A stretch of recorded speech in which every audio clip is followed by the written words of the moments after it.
Here, kitty, kitty, kitty.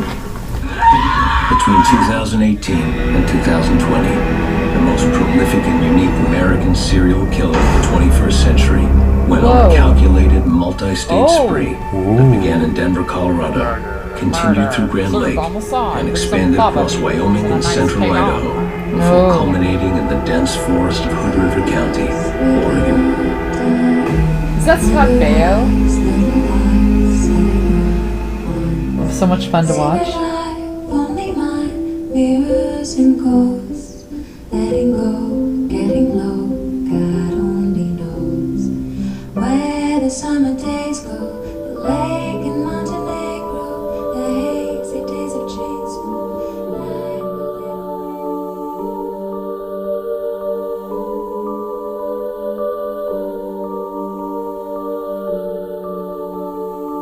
Hello, everybody. Hi there. This is Jeannie. And Luis. And this is Evo Asterisk Podcast.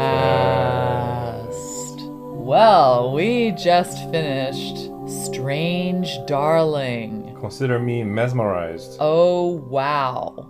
What a find. We were pleasantly surprised. Quite an intriguing film.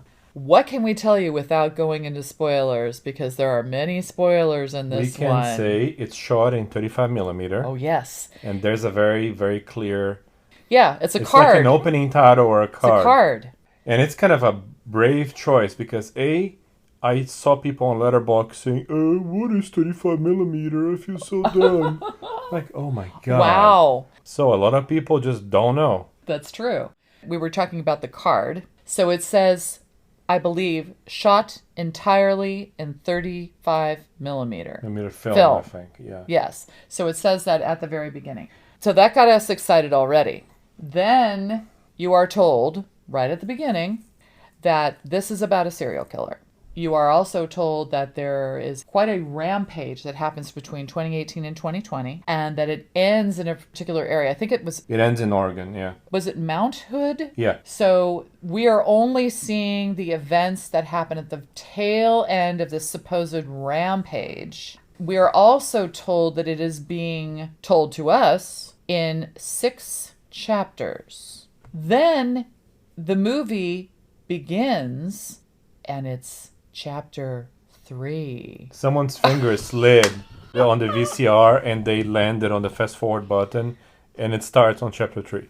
I won't say exactly what order this is in, but it's obviously nonlinear. Every chapter has a subtitle or a title related to the chapter, which is a quote from the chapter itself.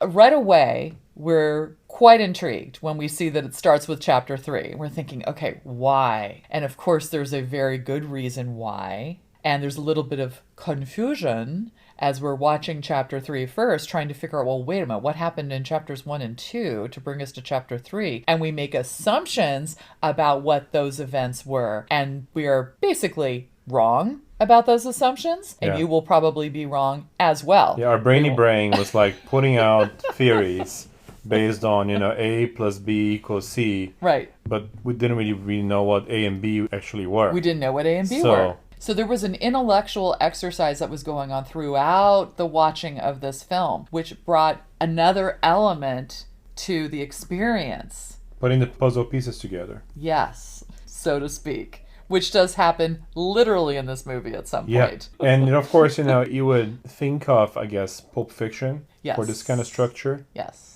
And it's definitely felt like an homage to Pulp Fiction in that regard. And it's just a beautiful, beautiful movie to look at. The titles are in red and black.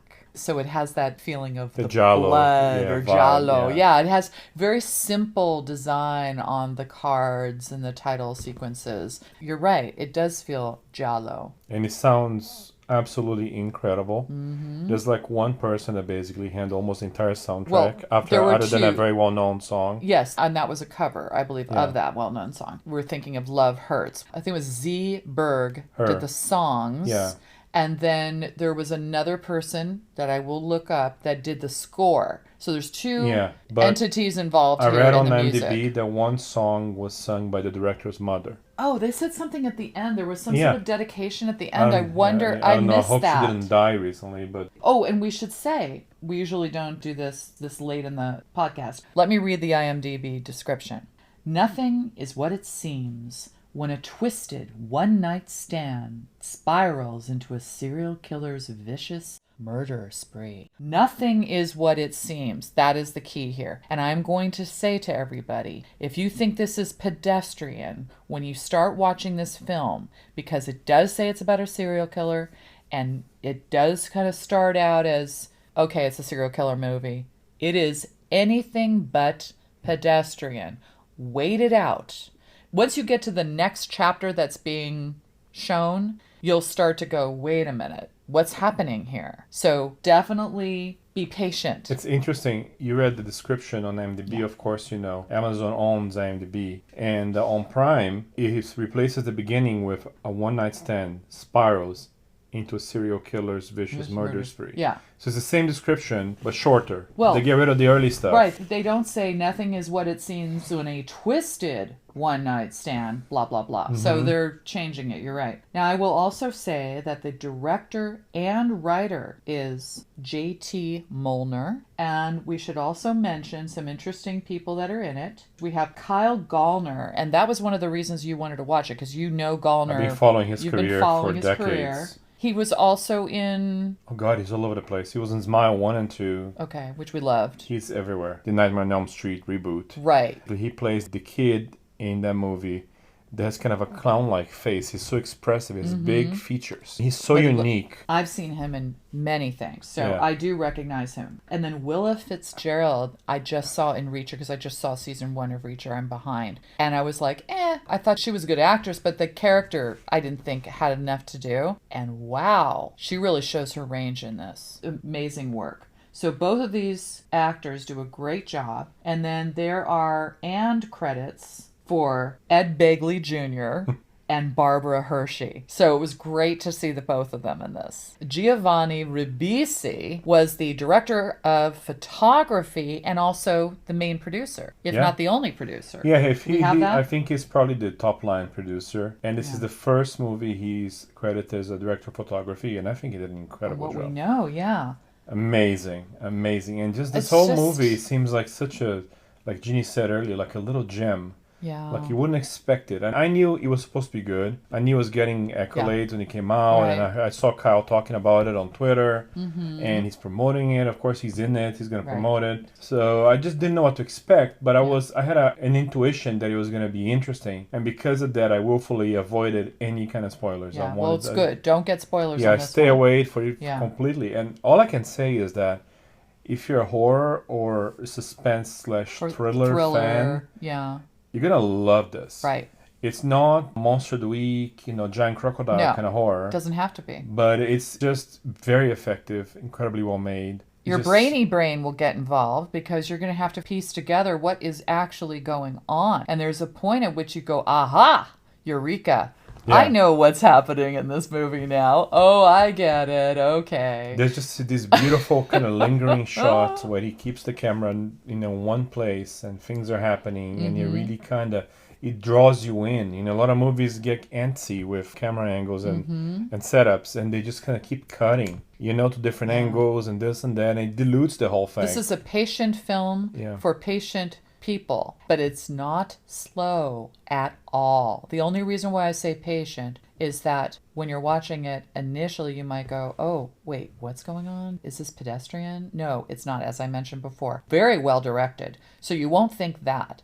You'll just wonder if the story is what you might have heard before. Like I said, stick with it because it is about patience. The camera is patient. But if you look very carefully, you're going to see so much in this movie. We were quite impressed. You can tell what our rating is going to be. Yeah. It's just so good. Really Oh my loved God. it. Loved and it. it starts with a bang. Like Jeannie said, it's not a slow movie. No. It just kind of drops you in the middle of it, and you're like, what is Yeah, happening? because it's chapter 3. And then you would suspect, well, this kind of samey. It's not. You know there's something off because you're starting with chapter 3. So that's your first clue. And then you're watching chapter 3 and you're thinking, well, this is very action driven. And it's something we maybe have seen before. But when you start realizing the context of that action as you move forward, you're like, oh, wow. No, I got to keep on watching this. This is amazing. We never once thought we wouldn't keep on watching. It's not about that. It's just warning those of you who might not be as patient and think it's more of a pedestrian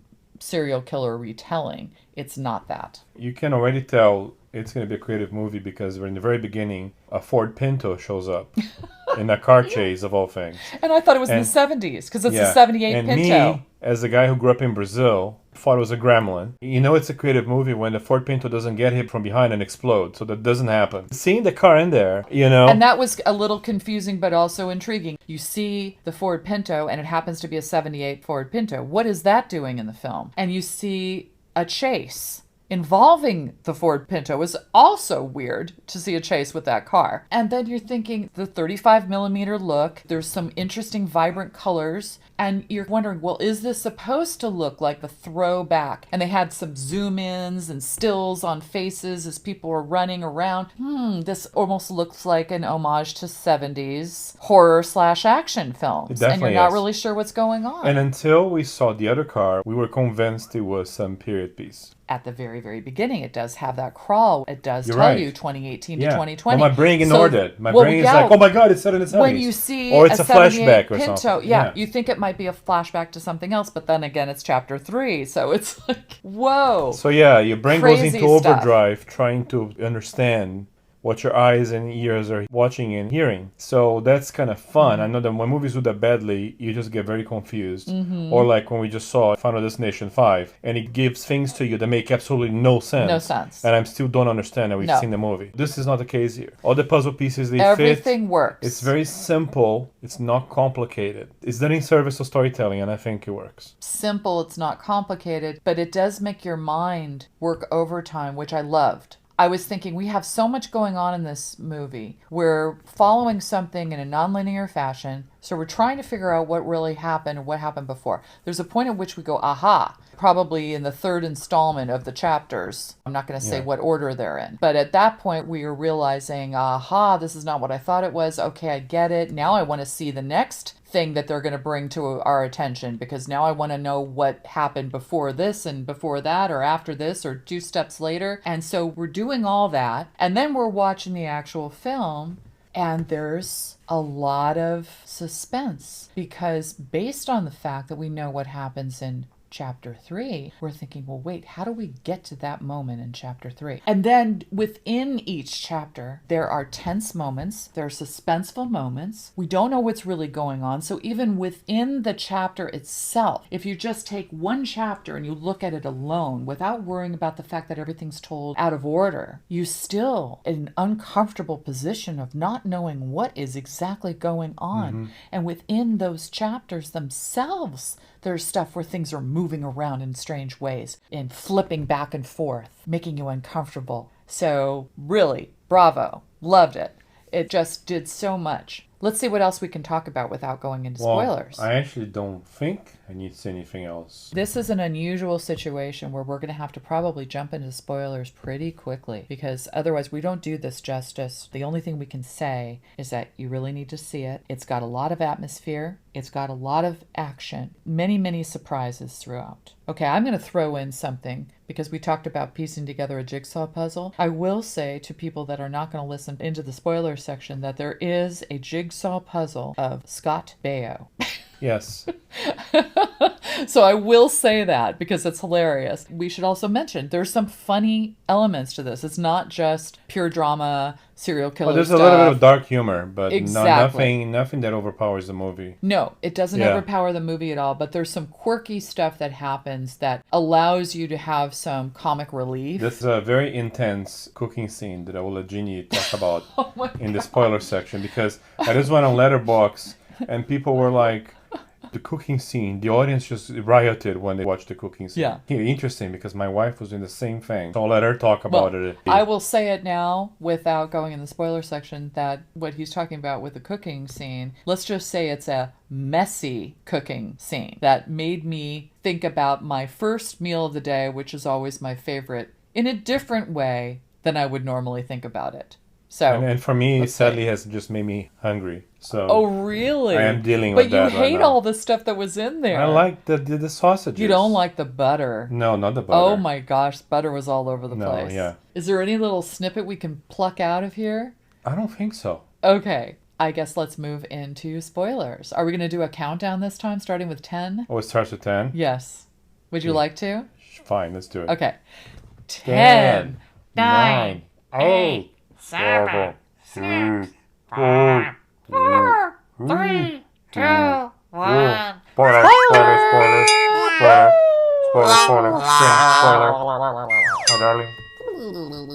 I think in the spoiler section, we can probably avoid just retelling the whole movie, but I'm not going to tell them. we will say Let's save something. that it's just brilliant throughout, like no notes. It's one of those where I know that I found one flaw. Really? At some point, there's a shootout or something in the motel. I will get there eventually. Yeah, we will.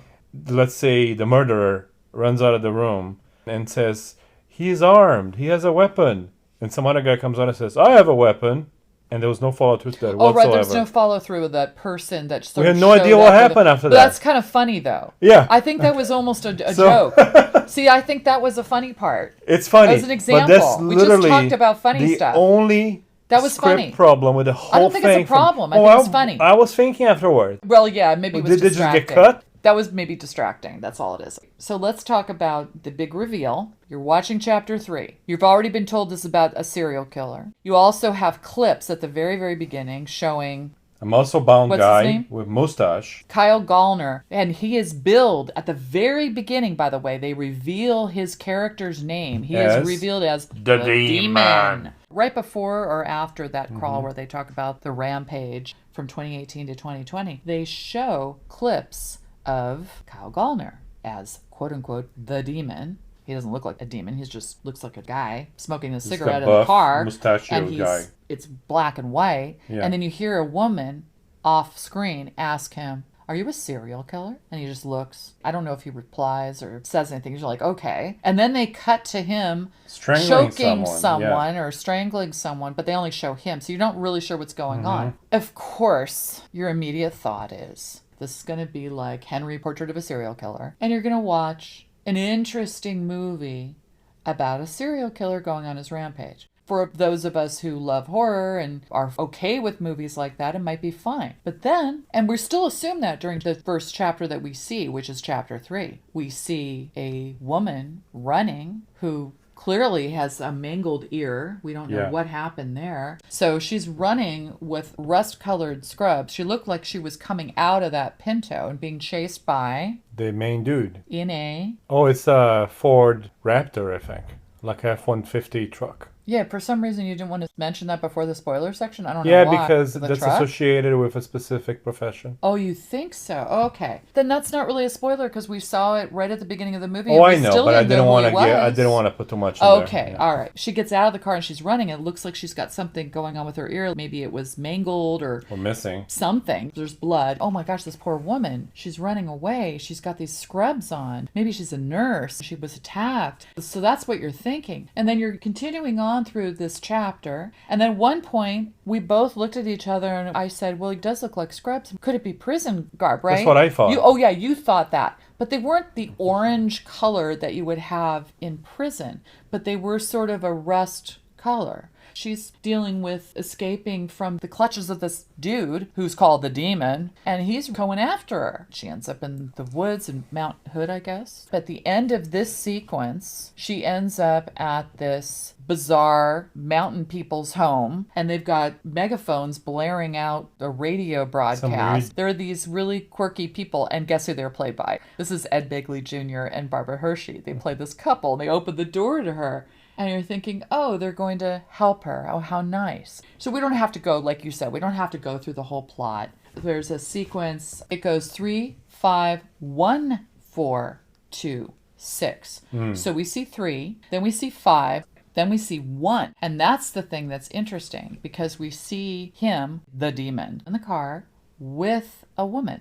We're not sure who the woman is. She has red hair. They're talking. They clearly met each other, maybe online or in a bar or something. Yeah. And they're going to go have sex in a motel, maybe, or in a car. They're talking about it. So you're thinking, oh, something's going to happen. We know it's a rampage. We were being told that there was a big rampage going on, and many people are going to get killed. And if this is one of many. Yeah, we think this is a woman that gets killed, and then there's another woman who obviously is being chased. Maybe she's the heroine, the one with the blonde hair that we see in chapter 3, because it's the first thing we see. We're rooting for her, but then we see this other woman sitting in the truck with him, and we're thinking, oh my gosh, that's his first victim. That's chapter 1. So this is all confusing to us. And the conversation in the car, by the way, is really interesting. It's intriguing. You're like, oh my gosh, this woman's a little different, but she's in danger. This guy's going to do something, right? Yeah. They get in the hotel room. It's not until we see chapter 2 that we know for sure. We don't see chapter 2 until after we've seen 4. Yeah. Right? So we kind of go back and forth. But chapter 1 is very interesting because he's very eager to just go in and have sex. And he's looking very traditional, polite yet traditional. And you're having a hard time seeing him as some serial killer. And she is kind of a normal person. Right. She doesn't do this often, but she's willing to do it. So I don't do it often. And then when you go into the room, it changes into her, wanting him to do certain things, kind of S&M stuff. And choking. Which is and then, that of course, sequence. you figure out that the choking was not like trying to kill her. No. Or someone. It was a thing that was requested during sex. Well, you don't know that right away. What happens is they show the sequence of him tying her up, and then her saying, oh, yeah, and then him loosening them. And at some point, she just says, oh, you just didn't know what you were doing. She starts insulting him left and right. Yeah. And I'm thinking, this guy, I called him a patient serial killer. Yes. Because I was thinking, he's being really patient. And then she appears to have pushed his buttons at some point and said something that was very ego bruising to him. And then he snaps. And I'm thinking, aha, he snaps. And that's how he goes on his rampage, at least this final rampage. And then he binds her wrists again. He starts to choke her. And I'm thinking, man, this is getting horrible. She's extremely scared. And then get this. All of a sudden, she says, Mr. Snuffleupagus.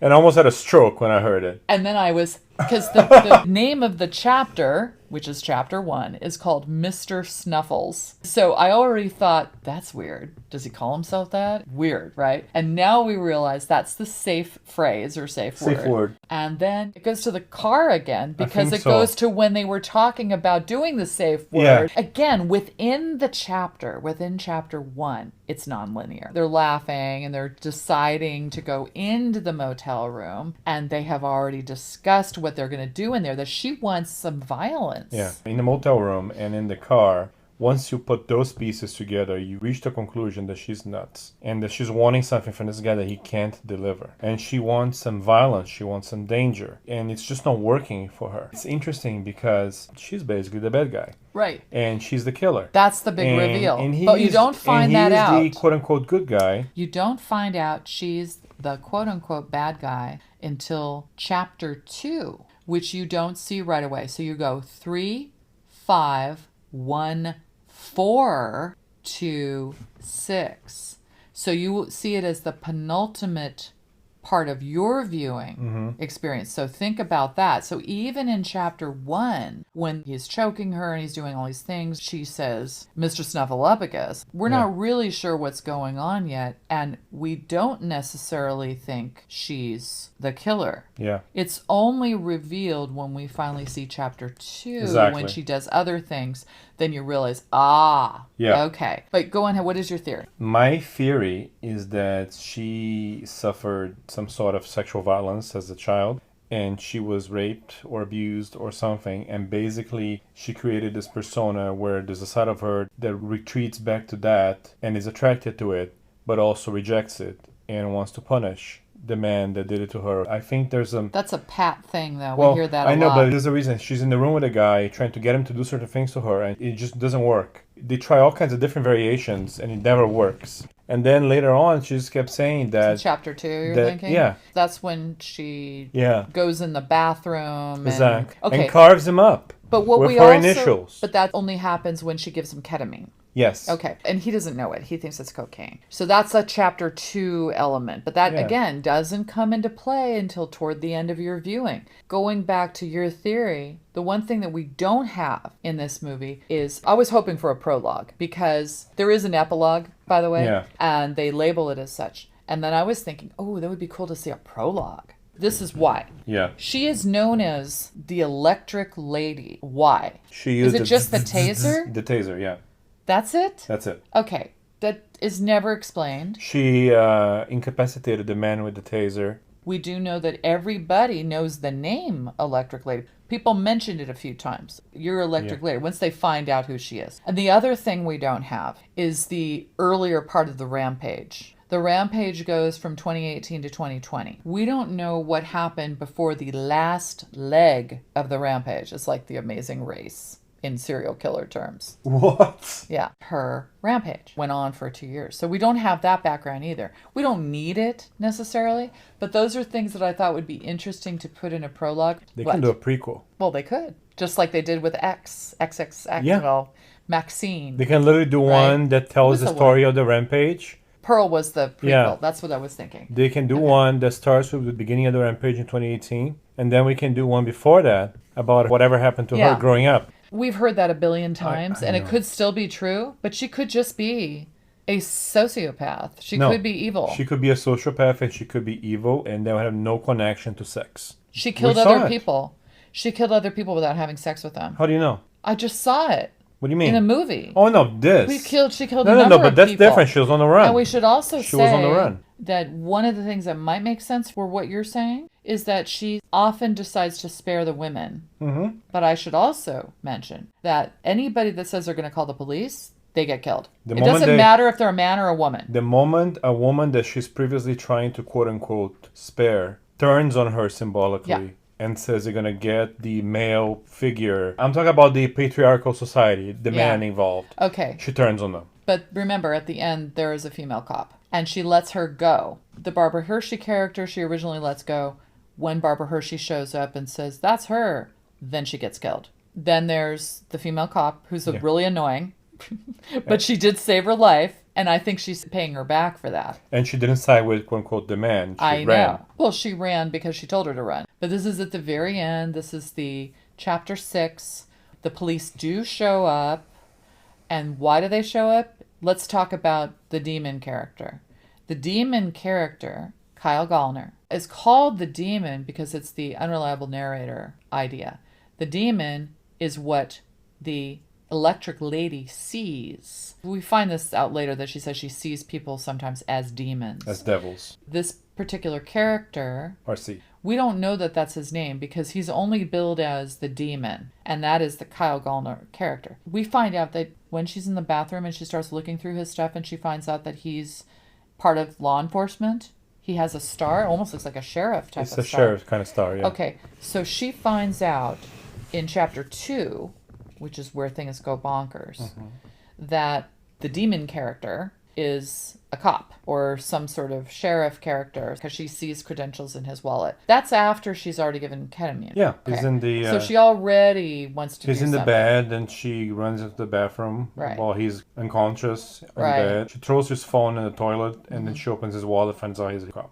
Going back to chapter 6, toward the end, he, RC, calls his cop friends. Pete is the one that he calls, basically. And Pete brings him his Yeah. partner. They come in and they look at the scene. At that point, RC is already killed by Electric Lady. Also, by the way, she's billed as the lady. If you look at the credits, you didn't know that at the beginning. You didn't know that when you were watching. Only when you go to IMDb or something like that. She's just called the lady, not Electric Lady or anything like that. They wouldn't want to It's give so that away. smart. I love It that was stuff. very smart. Very, very smart. Because I hate when the credits give stuff away. And they made the credits, or I should say the opening titles, like an event. Mm-hmm. They had weight, they had power, they shocked you, they scared you. This music that Jeannie mentioned earlier, Yeah, this all the music was great. kind of giallo to the nth degree, and is just like a feast for the senses. We saw it at home with a nice little sound system Right. and a good television. I can't imagine what this thing was in the theater. It must have been amazing. So, yeah, I know that we don't want to give the entire plot away. We're not going to go through everything, but it's quite an interesting ride. It's a romp because you're not sure what's going on. You think that this woman is going to be attacked by the guy and she's in danger. But that's what you would normally see in a movie like this. And you're seeing something completely different. The tables are turned. She's the one that's dangerous.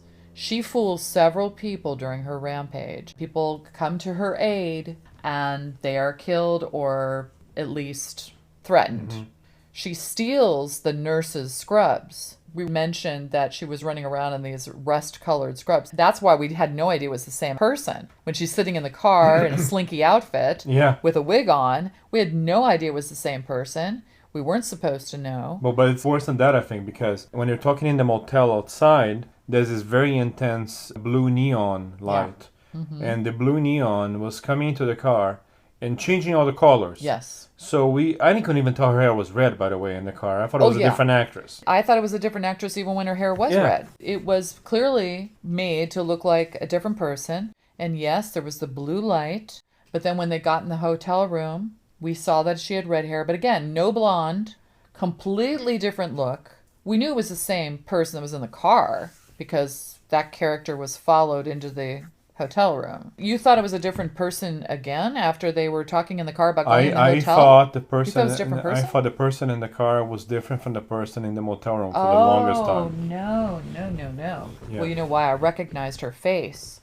But what's funny is I didn't recognize her face enough to know that she was the same person with the blonde hair that was running at the beginning. The wig. So the redhead wig was doing some heavy lifting here. She was cleaned up too. She had makeup on. She has a very different look. The person who was running in chapter 3 and obviously continues on has the blonde hair, has no wig, but it's kind of scraggly. But also, there's no makeup.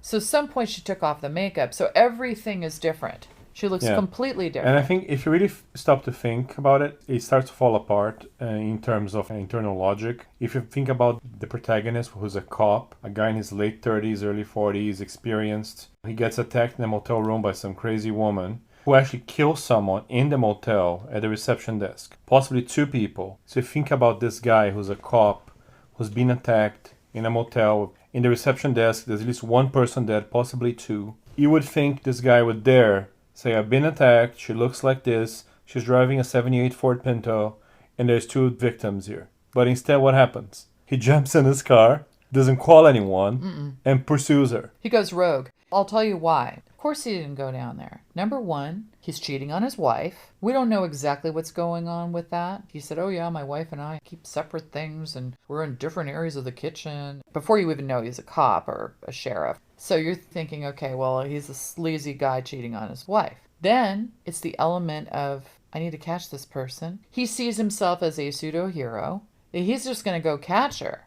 He's not going to waste any time standing in the lobby, calling the police. That's wimpy. He wants to go and jump in a car and be a hero and chase her down. And he's also angry because she overpowered him in a way, because she tricked him. And in chapter 2 ends up giving him ketamine instead of cocaine. Tells him, hey, why don't you have cocaine with me? Maybe things will be better. And she goes and has the cocaine, but he has the ketamine. And he's a mess. As Louise mentioned, she even carves her initials, E.L., into him. He can't even walk straight. He was crawling, I think, trying to get out of there. He probably would have gone to the reception desk if he had been able to get there at that point. But once he had the energy to get out of that room, he wasn't going to waste any time. Thanks to cocaine, by the way. He needs to snort a bunch of it. Oh, yeah. That's exactly what happened. That is a very good point. So you were wondering, why did he not go down to the reception desk? He had no time to waste, no time to lose. And he needed to go chase her down in his truck. Okay. And he took the cocaine to get him going so that he could get out of there. I have an observation for your brainy brain. Okay. When they arrive at the motel with the blue neon in the dark, and when she runs out of the motel and he runs after her, what is it? Broad daylight. Yeah, because They were there it's for the next, hours. No, it's the next day. Yeah, the next day. They Oh, were there we for know hours that. and hours and hours. Oh, we know that. Yeah, but Well, but that's but it's clear. so easy to forget that. Well, it wasn't just when they ran out. It was, I believe, chapter 2. Most of chapter 2, You're as right. I recall, takes place when the light is streaming through the window. Yeah. When she's having him do other things to her. Yeah. He's still on top of her in the bed, I think, at that point. After the countdown, the thing that showed the minutes going by or the time going by. Remember, there's a fast forwarding count on screen at some point. Maybe that's what implied transition. But it was only minutes. It Was it only a minutes? yeah. Yeah. And actually, could you remind me of exactly what was going on during the minutes that were going by? She's carving him. Okay. That was funny. Again, another funny element. That was Yeah. comical. Yeah. And you don't know what's going on. You just hear it. And you don't know what's happening. So you're right. She was carving him. I remember noticing him on the bed, not incapacitated, but fine, when light was starting to pour in. Yeah. I think they were just there for a long time. That's not so strange that they would have this weird encounter. They see each other at a bar or whatever. Who knows what time it was when they got there? It could have been in the middle of the night for all I know. Yeah, I'm thinking they got there maybe at midnight or like 1. Or later. And then they were talking for 4 or 5 Sure. hours trying to do Seemed stuff. like it, And then yeah. the sun comes out. Yeah. And that's maybe what the it was. whole initial chase Yeah. was like a 9 or something like that. Oh, yeah. That was definitely not a mistake. No, this It was is a mistake. clear. I didn't say it's a mistake. I think Oh, it's, it I'm was saying clear. it's so easy to lose track of it. No. Every time I saw the bright sunlight outside when they were still in a semi-dark room, Yeah. it really freaked me out. You said, I got something for your brainy brain. So Well, it what wasn't was much it? of a challenge for you, but No. it got me thinking. What did it get you thinking? This idea that they got there late at night, or Yeah. and then hours and hours have passed, Sure. and now it's the next day. Because the thing is non-linear, your brain is not thinking that Oh, way. yeah. No. I was thinking that completely when we got to chapter 2. Chapter 1, it was dark. Chapter 2, as I recall, a lot of it was in the light. Yeah. And it happened way before they left the room. So daybreak happened long before they left the room. Yeah. So I think that's totally fine. And I didn't think it was any sort of challenge. I just realized, oh, yeah, they've been there for a while. Yeah. Now, I want to talk about, before my battery runs out I know. as a human being, I want to talk a little bit about the way she meets her fate, which is basically in the hands of a woman. So it's interesting because she's playing with perceptions of who's the victim, who isn't. She tricks Pete and his partner when they show up. And the female cop wants to protect the woman who seemed to be in a situation of danger and wants to take care of her. And the older cop's like, no. We don't know who the victim is. I do have to interrupt on that part, and that kind of bugged me. And I don't know what their goal was here, but the Pete cop, a older guy who was the friend of RC, aka the demon, he knew what protocol was. He knew that you can't assume that someone that's at a crime scene is the victim just because they're injured. They could be the perpetrator.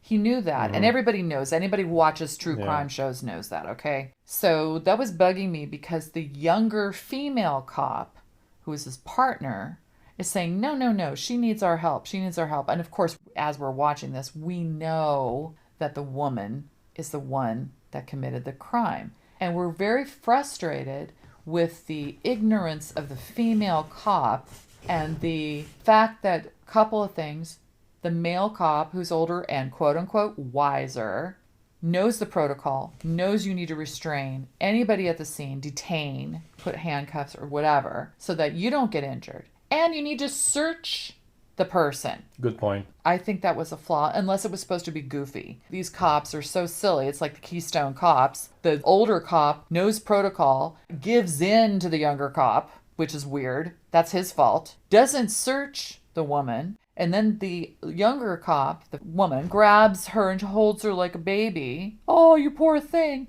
Doesn't search her either. Come on. Both of them are at fault. They both deserve their fate. The killer basically pretends to be having a seizure when that happens to try to sway their judgment, and it works.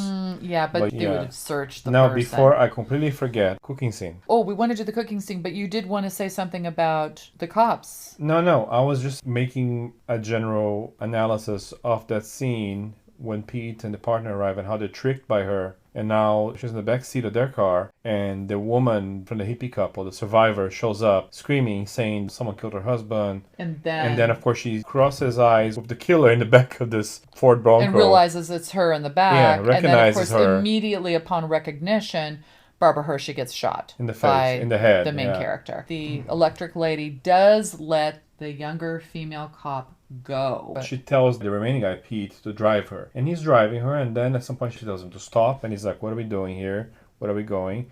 I think that's kind of when she confesses that she sees people sometimes as devils. We cut back to them, the car stopped, and he says, why are we stopping here? And she's like, I don't know. I'm thinking of what to do. And then at some point he says, why do you do this? Or what's going on? And she says, I don't know. Sometimes I see people as devils. This is interesting. When this happens, that's the off-screen death, where basically we see that she shoots the guy. we just see blood. Yeah, we shoot the blood spatter on the On the windshield. window. And then after that, she's looking at herself in the passenger mirror, and she sees her face, and this demonic figure pops up Very quickly. very quickly. So you're like, so now everyone is one, including her. So she's walking, pretending to be a victim again, and this Native American woman shows up in a similar Bronco-ish kind of vehicle. And she comes out, oh, honey, what's happening? And she's helping her to the passenger seat. The Native American woman's driving, and the killer is in the Electric passenger lady. seat. You can see her taking her gun, and I could swear that she was going to just kill herself. Yes. Now, we might be wrong about when she sees the devil as herself in the mirror, because it made sense to us at that very moment when the Native American, or is it indigenous? No, Native American's fine. Native American person, woman, is driving her. But what I'm saying is that while the lady, electric lady, is sitting in the passenger seat of the car, she's taken her gun out, and we think she's going to turn it on herself. But the reason why we think that, I believe, is because at that moment, she's looking at the mirror and seeing the flash. I think it happens when she's in the car. It could be. with- Jeannie could be right. Yeah. And the first one where you don't see the reflection and she kills the Pete. We don't see that. Yeah, That's she just off. talks. That's off screen. Yeah, she says she sometimes sees people as devils, but you don't see the manifestation of that. You And then only when see she's- that when she's in the car with the Native American Yeah, and when woman. she's in the car with her, then she sees her reflection and she's a devil. We suspect that she might be turning the gun on herself. It looks like it. Yeah. It looks like she's just about to do it. But the But fact before- that she takes it out at all and starts to turn it, the fact that she takes out a gun, Native American woman shoots her Yeah. in the stomach and fatally injures her. It's like Fatally. a stomach, like a gut hit. And then the camera stays there with her and doesn't move for like 3 minutes, right, 2 minutes. till the end. Till the end of the movie. And you're just seeing her basically accepting that death has come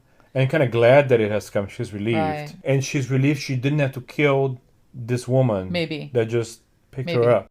There's a little bit more in that the woman does call. She's called the cops and she said, I just shot a person. Yep. Let's go to the last thing you wanted to talk about, the food. We did talk a little bit about this idea of the food. We should mention that Ed Begley and Barbara Hershey, there's this scene in their home where Ed Begley Jr. is making food. Oh my gosh. He takes the idea of breakfast to a whole new level, a sloppy level. And he's making everything you can think of with, and Luis, the only thing he liked about it was the sausage. But there's a bunch of butter. He takes entire sticks of butter, puts it in a pan, throws pancakes in there, throws some weird syrup, throws berries in there, gloopity gloop, throws sausage and whipped cream and syrup, and is so meshy and mushy and disgusting.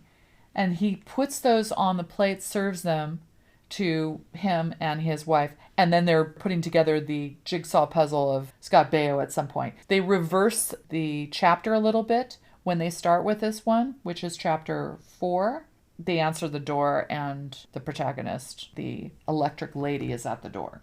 Well, here's a funny thing. I'm Brazilian. So American breakfasts were strange from you growing up, and I never understood it in Brazil, because in Brazil you just have like, not me, but you have like bread and cheese and, you know, Or fruit. fruit juice, Just fruit. some fruit, maybe like an egg, but not necessarily like a scrambled egg or That's a something like special thing, because when Yeah. I can tell you that when I visited Brazil, I visited your family in Brazil, the default was papaya and maybe some coffee, that. Yeah. maybe cereal. I grew up having this egg thing where you have the egg and you break the thing Yeah, in a and you little would cup. eat it. Yeah. Yeah, I had that So too. I had that when I was a kid, a little bit. I always thought American breakfasts were kind of insane from that point of view, They are more insane. like a lunch. Of course, once I get here and I get used to it, I really love eggs and bacon, eggs and sausage, and I'm actually hungry for it right now somehow. Oh, But we're going to have to get some late night breakfast. I'm thinking of that, yeah. Like, I really love that stuff. So for me, watching that scene, like it was a mess, Disgusting. and I would rather have him not put all the stuff in there. But it wasn't like offensive. But it looks like It was offensive. It looks like for Americans, it was actually more offensive than almost anything else in the movie. It was strange that you're like that because Luis is he does not like butter. He does not like pancakes or waffles. He does not like bread. So it was Well, it's really not like I don't weird. like. I don't have You any. don't I don't have any desire to eat it. You never The eat thing it. that I don't like is cheese. When we go to a restaurant and they have bread, he usually doesn't have any. Yeah, I avoid it as much as I can. And when I offer Yeah. him bread, he doesn't want it. He never likes toast. It's great because I wish I I didn't definitely like avoid bread. it. Yeah. But I think Luis hasn't had a special breakfast in a while, and he misses it. So he misses bacon, sausage, and eggs. And that is why he got excited when he saw that. It's Because so otherwise, strange. he normally would go, ew, ew. But I also barely ate today, so it doesn't help. Yeah. And it was gross. It was really gross. We'll probably have that as one of our reactions. It was a disgusting display of gluttony, I will say. But it was fun. It makes the film special when you have stuff like that. Little scenes. There were a lot of little touches on this one, and it's full of personality, and it's engaging, and it's engrossing, and it's kind of scary just because the electric lady is so unpredictable as far as characters go. So in the beginning, if you looked at a guy and you think, oh, here's the killer, you're kind of annoyed because you think you know what's going to happen. Now, when she is reviewed as being the crazy one, now all the rules are out the window, and she's breaking her own rules, killing people she doesn't want to kill. But actually, in chapter 1, which is the second thing we saw, I was unnerved about him still possibly being the killer. We both thought he was the killer. Everybody's supposed to think that. So when we're looking at chapter 1 and we see him choking her and doing all kinds of things, and then we think, well, wait, is that the same person that's running away or is that the first victim? So we're not really fully sure. Yeah. And so we're thinking this person's going to get killed. So it was unnerving and scary. And then when we realized, wait, no, that's not happening because they had a safe word, Mr. Snuffleupagus, and then more stuff starts to happen, you're still weirded out and scared. And I do feel it's a horror film. I feel it's a very specific type of horror film. Any serial killer film, in my book, automatically is a horror film. Well, I think Jeannie is almost right in terms of, yes, I think 98% of them are going to be horror. I think you can have a serial killer film that's more of a thriller or more of suspense, as people used to call them a long time ago. So I think the horror involves some gore, involves maybe the music, like she said earlier. You could tell. Like a vibe. It's a horror vibe. You know, whether, something that doesn't have that, it can end up just being like science fiction. And you said with giallo. some horror elements. I always think of Argento as giallo. No, there's plenty of giallos that are about cops and robbers, criminals. Like a noir type of A neo-noir giallo? almost. Okay. The giallos and I never think of it like that, but maybe you're right. You were mentioning, they used to call it suspense. And then, of course, what brought to my mind was Alfred Hitchcock calling himself the master of suspense. But you look at Hitchcock films, most of them are horror. Psycho is most certainly horror. If you've ever seen Frenzy, that's a necktie murderer, and that's the serial killer. That's horror. Well, for one, is that the one that has the heights? No, it's Vertigo. So here's a story for the podcast. When I was 6 or 7 years old, I was in the country house with my parents. We had a small little house at the time. I was in my bedroom at something like 9:30, being told to go to bed, and my parents were in the living room watching Vertigo, and they were just starting the movie, and the music in Vertigo, Bernard Herrmann, in the beginning, my favorite composer, gave me nightmares. I literally concocted something out of thin air just hearing the music, and had some horrible like febrile where you don't know what's dream. That's scary. So that's my real life story about getting scared by Vertigo, not even seeing it. Suspense, a lot of times, is coupled with horror. This is horror because it's psychological horror. It's a person who is not quite there and is a killer, and you cannot trust them. You don't know what they're going to do next. In my opinion, that is automatically horror. But there are other elements. The music added to it. the pacing. Having things out of order, of course, that could be anything, like you mentioned Pulp Fiction. But in this case, it added to the horror. It did, yeah. Because you realize, oh my gosh, that's what's really I happening. think it's brilliant. This It script was is brilliant. brilliant. Yeah. Unless you have anything else to say, I think we can wrap this up, right?